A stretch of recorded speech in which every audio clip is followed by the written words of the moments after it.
કૃષ્ણ નામમાં આપ સર્વને પ્રેમી સલામ. હિબ્રુ 11:32માં બારાક વિશે લખવામાં આવ્યું છે. આજે તેના વિશે જોઈશું. એક એવો યોદ્ધા કે જેને ઈશ્વરે વીજળી જેવી શક્તિથી વિજય અપાવ્યો.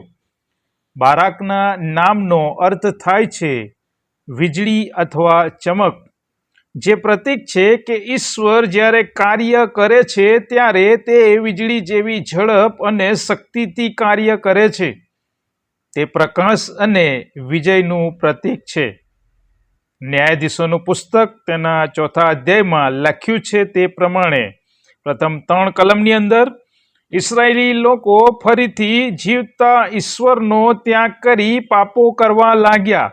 પરિણામે ઈશ્વરે તેમને યાબીન રાજા અને તેના સેનાપતિ સિસરાના હાથમાં સોંપી દીધા, જેઓ તેમના પર પુષ્કળ જુલમ કરે છે. આ સિસરા એટલો તાકાતવાર હતો કે તેની પાસે 900 જેટલા લોખંડના રથો હતા. આ લોકોએ ઇસરાયેલી પ્રજા પર 20 વર્ષ સુધી જુલમ કર્યો. ઇસરાયેલી પ્રજાએ ફરીથી એક વખત ઈશ્વરને પોકાર્યા અને એવા સમયે ઈશ્વરે એક ભવિષ્યવક્તા સ્ત્રી કે જેનું નામ દબોરા પ્રબોધિકા હતું, તેના મારફતે એ લોકો સાથે વાત કરી. આ દબોરા પ્રબોધિકા એ ઇઝરાયલમાં લોકોનો ન્યાય કરતી હતી.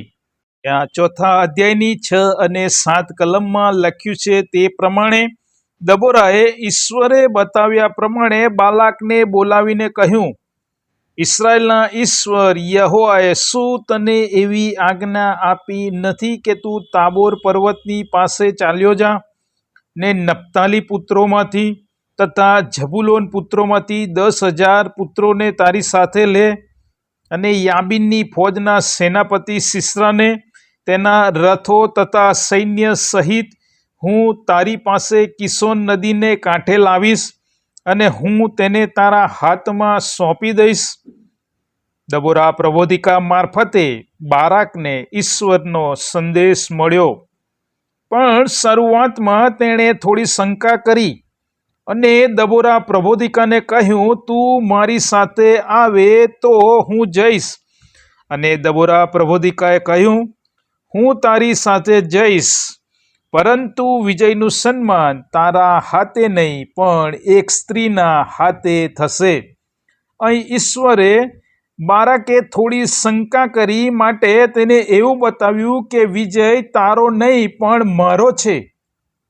આગળ 14થી 16 કલમમાં દબોરા પ્રબોધિકાએ બારાકને કહ્યું, ઉઠ, આજનો દિવસ એ છે જેમાં યહોવાએ સિસરાને તારા હાથમાં સોંપ્યો છે. અને ત્યાર પછી બારાક વિશ્વાસથી આગળ વધ્યો. 10,000 માણસો સાથે તાબોર પર્વત પરથી નીચે ઉતર્યો અને યહોવાએ સિસરા અને તેની આખી સેનાને ગભરાવી દીધી. તેની સર્વ સેનાનો બારાકની આગળ તરવારથી પરાભવ કર્યો. મેઘગર્જના, કાદવ અને વરસાદથી સિસરા અને તેના સૈન્યના રથ અટકી ગયા હતા. સિસરા રથમાંથી ઉતરી પગપાળો નાસી ગયો, જ્યાં યોએલ નામની સ્ત્રીના તંબુમાં છુપાયો. જ્યાં ઈશ્વરે કીધા પ્રમાણે તેમજ તેમની યોજના પ્રમાણે યોએલ નામની સ્ત્રીએ સિસરાના લમણામાં મેખ ઠોકી દીધી અને તે મરણ પામ્યો. અને એ રીતે ઈશ્વરનું વચન પૂર્ણ થયું જે દબોરા પ્રબોધિકા મારફતે આવ્યું હતું કે વિજયનું સન્માન સ્ત્રીના હાથે થશે. બારાકનો અર્થ વીજળી અને ઈશ્વરનો વિજય પણ વીજળીની જેમ અચાનક અને તેજ હતો. આ વિજય પછી દબોરા અને બારાકે વિજય ગીત ગાયું, જે ન્યાયાધીશના પુસ્તકના 5મા અધ્યાયમાં લખવામાં આવેલું છે. ત્યાં 2જી કલમમાં યહોવાને ધન્યવાદ આપતા લખ્યું છે, આગેવાનોએ ઇસરાયેલમાં આગેવાની કરી અને લોકોએ રાજી ખુશીથી પોતાને અર્પી દીધા, માટે તમે યહોવાને ધન્યવાદ આપો. બારાકની વિશ્વાસ યાત્રા આપણને આજે શું શીખવે છે?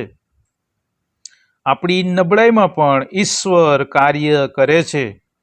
ઈશ્વરની સાથે ચાલીએ ત્યારે વિજય અચૂક મળે છે. વિશ્વાસ માત્ર શબ્દ નથી પણ ક્રિયા છે.